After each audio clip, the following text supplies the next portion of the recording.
Please welcome your Master of Ceremonies, Mr. Miles O'Brien.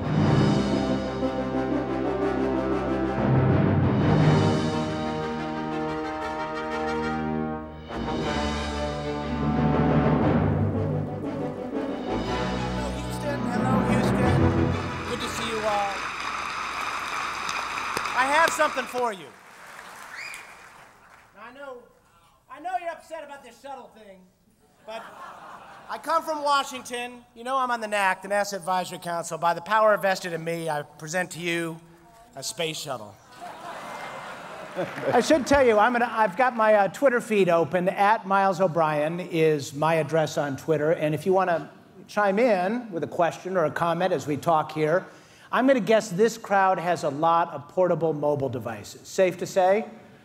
All very well secured, I'm sure, as well, too. So let's talk about how things are going. You have 455 people on the wait list, maybe 456 or 7 today, who knows, who have put down some money for this. How soon before they get to fly? I know you and your family had planned a Christmas 2012 vacation to space. Is that going to happen? I think so. I think we'll be finished and ready for next Christmas. And my kids have reached an age where they love to experience some of the adventures that I do together. So I'm very, very lucky as a father to be able to share these kinds of wonderful things with Holly and Sam. And then the following year, we should take more people to space in that 1 year on a commercial spaceship company than NASA and the Russians have taken to space in the last 70 years. So, I know you know the number, but we should tell the crowd here that basically in the entire history of the space age, about 50 years or so, only about 500 people have gone to space. Yeah. And your wait list is about that length, right? Yeah, I mean, by the end of this year, it will be 500. You young men and women like a good challenge. It's obvious. I'm here to give you one more. Actually, this is a mandate. I have no authority to give it, but it's a mandate, and here it goes. You are the best and brightest. You will be leaders in your fields. You will solve, we hope, the world's myriad of problems.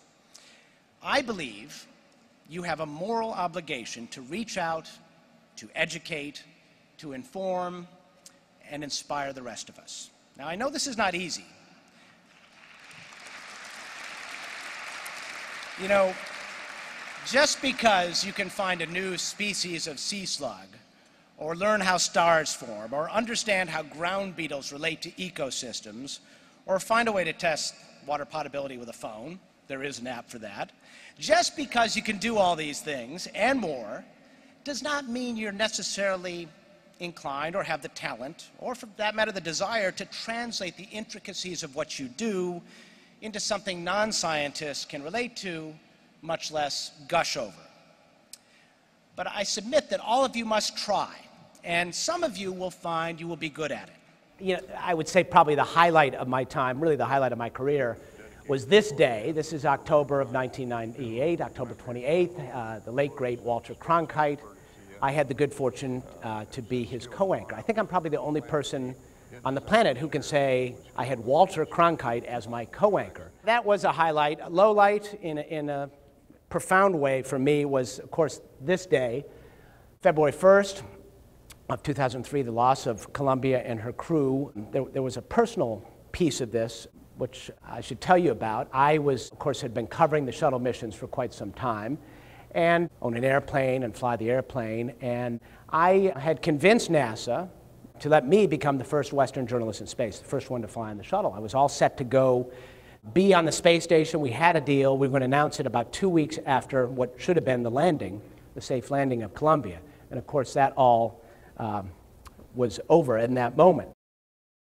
Why don't we just give the kind of coverage that they used to give back in the Mercury days? We'll do 5, 6 hours. We'll do it absolutely soup to nuts, and we'll give people who really care about this exactly what they want. You know, the honest to goodness truth is, when I was sent by CNN to cover a space shuttle launch, I was there in case it blew up. And they sent me there, and they would put me on for 2 minutes just to SRB SEP. And they would put me there for that 2-minute period of time. You can't tell anybody anything about what that mission is all about, who's on that mission, where they're going, why they're going. You're just there, frankly, on the eventuality, the possibility that it could blow up. It's a terribly sad thing. And what that does is that pleases no one. Space, people really enjoy space, are not getting enough. And people who are not interested have no freaking clue what you're talking about. And so it turns out that the mainstream media is missing opportunities there, but that because of the distribution system and the way the distribution is all flattened out, it doesn't matter so much. Bottom line is, I don't need no stinking network. I don't need no stinking truck. I called up my buddies at Spaceflight Now because, as much as anything, I didn't want to miss a shuttle launch after I left CNN, so I had to come up with some way to get a media pass. And I called them up and I said, how hard would it be, given all that I have seen and how basically now a tiny little camera and you plug it into the Mac and you have a T1 line and you're on the web. Brian, first, could you explain string theory to us? Yes, string theory. All right. Jerry, could you tell us some good jokes from the airplane movies? Yeah, sure. But don't call me Shirley. Well, what's the vector, Victor? And Tyler, can you explain why my son is immersed more in Halo than history? It's just not interesting enough for him. There you go. There you have it. I think we've summed up most of the world's problems here. I do want to talk with Brian. I made fun of string theory, but as we all do. And he had the courage to put this in a book and on television. So give him a round of applause for that, because and Paula Apsell, who's in the audience, for supporting all that as well. Let's talk about whether science has reached a point where it's. Yeah, I mean, let's face it, we can't even work on our cars anymore. Are we at a point where it becomes so complex that it's off-putting, and that's why it's hard to get kids engaged? Well, I don't think it's that we've gotten to that point recently. I think for a long time, science has been framed in a language that many of us don't speak, which is mathematics. That goes back to Newton. So if you're not able to follow the language, it's very hard to immerse yourself in the subject, which makes it hard to get excited. But what we need to do is build bridges from the language of science to the more ordinary language of everyday concerns. And that is something that many of us in this room try to do. But when it's string theory, it's hard, isn't it? You know, string theory is easier in some ways than... You got some string theory jokes there, Jerry? Come on, you got a few, right? No, I agree. Brian and I talk about that all the time. We do. It's pretty simple stuff.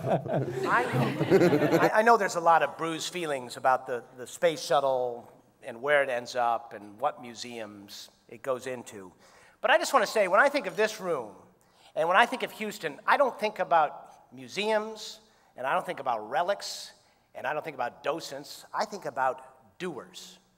And to the extent that we bog ourselves down in a debate over where the relics go, I think we take our eye off the ball. The people in this room are all about smoke and fire and speed and exploration, and let's stay focused on that as our goal. The final frontier is our goal in this room, not where we pickle and chalk these old crafts, all right? So let's stay on that. Generations, listening to that talk that David Hartman moderated and listening to them talk about how business aviation was vilified makes me a little bit angry. A lot of people in this country complain that we don't make anything. We don't lead the world in things anymore.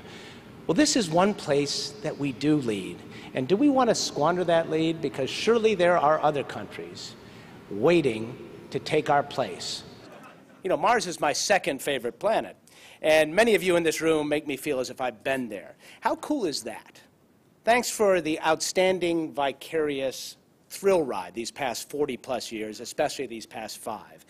Sometimes I think we take for granted how amazing it is, how awash we are in these wonderful images, these high-resolution, panoramic, microscopic, three-dimensional images shot on the surface or in orbit. What we found is a place that looks an awful lot like home, if you're from New Mexico, I guess. And I think that's part of the appeal. You look at Eagle Crater, and a human being can imagine being there in hiking boots. It's truly a transformative experience. And when you consider all the proof we have now amassed here, or you have now amassed here, that this place was once warm and wet, you can't help but look at those pictures and think about our place in the universe and wonder and how close we are to learning if we actually do have some company.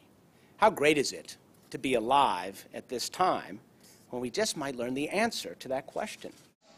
So now we're in a world where one network reports with a straight face about a study that suggests staring at breasts, a woman's breast presumably, is good for a man's heart. Now, as we say in the newsroom, there are some stories too good to check out. That was one of them. Alas, the study was bogus, much to the chagrin of many men in the newsroom.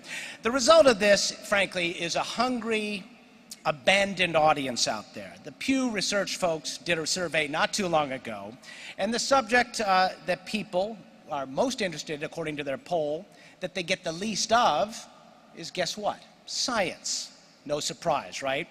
Now, I could go on and on here about the terrible state of the media and how we might fix that.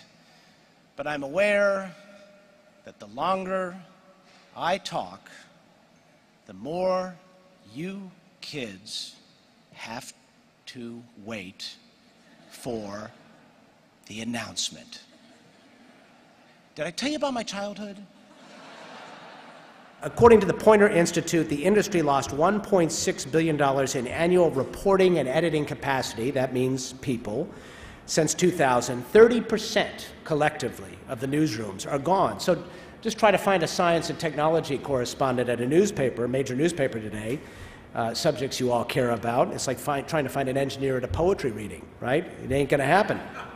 Well, maybe there's a few of you, I don't know, but this is the evening news. You know, this used to be the gold standard, ABC, CBS, NBC, evening news.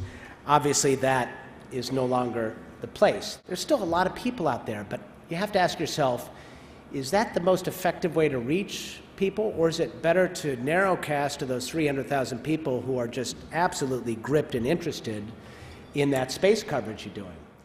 Just a couple of cartoons I want to leave you with. Actually, he says there, I work for the newspaper, but people won't talk to me without it, referring to the camera. And then this one across the kitchen table, we need to start seeing other news sources. And finally, this one, the best of times, the worst of times. The truth is, folks, the barbarians are not just at the gate, they're inside the palace grounds. And right now, I kind of like being a barbarian.